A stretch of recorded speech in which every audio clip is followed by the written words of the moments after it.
Welcome to Psalm 87, which at first glance looks rather strange, because it is, and might appear to be not the most inspirational psalm you'll ever read.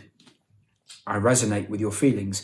And yet, this song about a city, the Jerusalem, has stuff in it that I think invites us to pray for really, really important things in our church family. So if you're ready for a song about Jerusalem, let's give this a whirl. On the holy mount stands the city he founded. The Lord loves the gates of Zion more than all the dwelling places of Jacob. Glorious things of you are spoken, O city of God. Among those who know me, I mention Rahab and Babylon. Behold, Philistia and Tyre with Cush. This one was born there, they say, and of Zion it shall be said, this one and that one were born in her. For the Most High himself will establish her. The Lord records as he registers the peoples, this one was born there. Singers and dancers alike say, all my springs are in you. Apparently in the Hebrew, the psalm is pretty complex, but even in English, it's hard to kind of understand what it's talking about. But verses 4 to 6 are actually laying before us a pretty compelling vision of a future.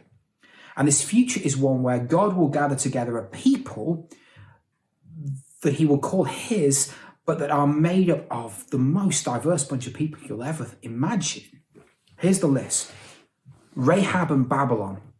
Rahab is code for Egypt. So what you have is a picture of this people being made up of some from the superpowers of the day, but also the ultimate enemies of Israel. Gathered into this people will be enemies.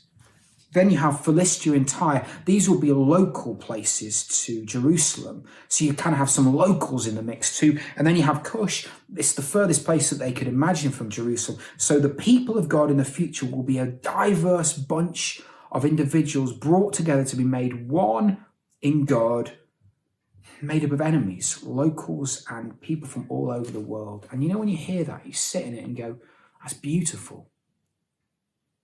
People of God made up of people you wouldn't find together in any other walk of life. And it causes us, I hope, to want to pray that that will be the case for us as a church. That we would pray that St. Matt's would be a church where all are welcome. Whether you're a local or whether you've travelled from thousands of miles away, this could be your home. That whether you naturally fit with the person you're sat next to or not, or in fact in any other walk of life you might find yourself as enemies, you're welcome. Why? Because all are loved and all are invited to become part of Jesus' kingdom family.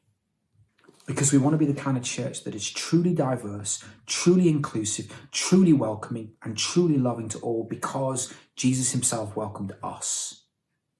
So I read this vision and think, Lord, may we be a place for the Rahabs and the Babylons and the Philistians and the Tyres and the Cushes to find a home.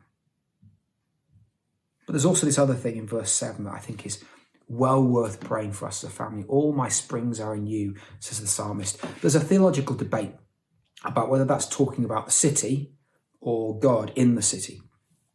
I guess for us, we would want to take that phrase and say for us it's to sing or to pray about the person of Jesus. All of our life and our hope and our dreams, our springs are in him. Charles Spurgeon read this Psalm 87, and that's exactly how he prayed. Let me read you his prayer, and then I want to leave you to read it and pray yourselves. He said this, "O beautiful Jesus, in whom is all my delight, may I drink deeply of you and be continually filled with great joy. May the song of my heart and the dance of my feet be an overflow of the abundant life you are causing to spring up within me. I often feel in worship as if my heart might explode if I did not have the gift of expressing it back to you in a dance of my strength. May my dance ever and only draw hearts and minds to you and not to myself. May they look at my exuberance and grace and passion and see not only the joy of a sinner redeemed, but the worthiness of my great Saviour." What a prayer.